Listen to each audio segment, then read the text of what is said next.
We've obviously hosted England games, we've hosted Spurs games, we've hosted a boxing match, and then we look forward to this weekend and we've got the NFL. And actually those profiles are very different.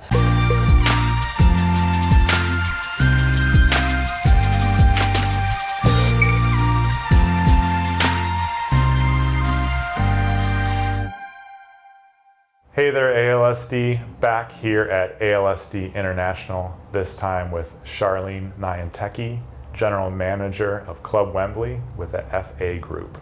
Thank you for joining us. Thank you for having me. So Charlene, we just finished up an amazing panel here at the conference touching on customer service, but really branded customer service. So just to set the foundation, can you describe for us what we're talking about when we're speaking of branded customer service? Absolutely. It's about talking about the identity of the product or the space or the environment that your guests are entering. So, any one venue could have multiple sort of branded experiences. And so therefore you have to, adapt, change to what that level of service is that you're trying to deliver. So, for us, it may be an entry-level bar experience, who we employ, what they look like in terms of their uniform, how we train them, versus somebody in the top end in a private box or the 120 lounge for us, and the kind of skills, the knowledge that that person will need to know. In having strict standards that you do, it has to be a challenge. My impression anyway is that it would be a challenge to identify, recruit, and then hire and onboard the right people for the right jobs. That can't be an easy process. Can you give us a little bit more context on the specific challenges there and how you overcome those challenges? Yeah, absolutely. I mean, for us, it's about the consistency of staff first and foremost, and then where you go out and you source those staff from. So the London market is very saturated in terms of venues. So, when it comes to hiring staff, we're competing with, Emirates Stadium, Twickenham, Chelsea, Spurs. There are so many venues here, not to mention sort of the arenas, the academies. The list is absolutely endless. It's not without its challenges, but what we do is we kind of have our own FA sort of rule of kind of ethics, if you will, that we like to kind of stand by. So for us, it's pride. And there are actually different elements of that pride. So the P's for progressive, and then we've got respectful, inclusive, decisive, and excellent. So we really do try and make sure that everybody kind of has elements of each of those markers for us, because if they don't buy into that initial process, then they're not going to be the right fit for who we are.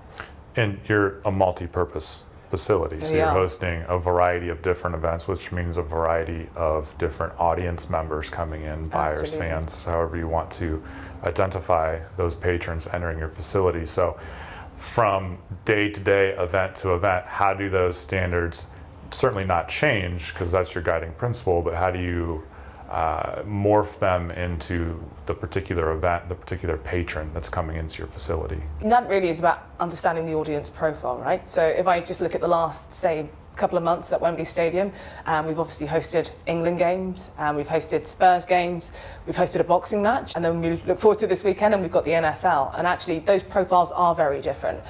So what we do is kind of slightly adapt the experience to reflect those profiles.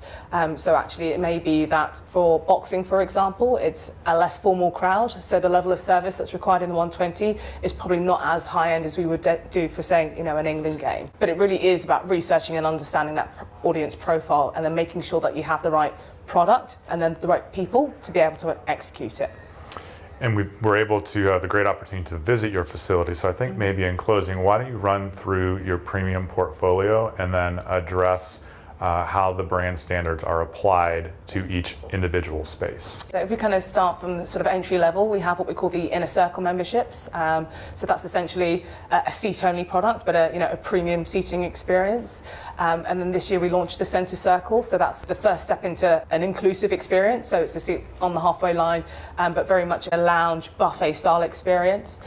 As we move up the ladder again, we go to Bobby Moore, which is probably the first point of our high-end experience. That's where we kind of cross over from premium to high-end, and that's very much a more formal sit-down dining and premium seat experience. Above that, we go to 120, which is smaller in numbers, so it's a lot more niche, which means we can be a lot more bespoke in how we deliver service service to those particular members. So very high end.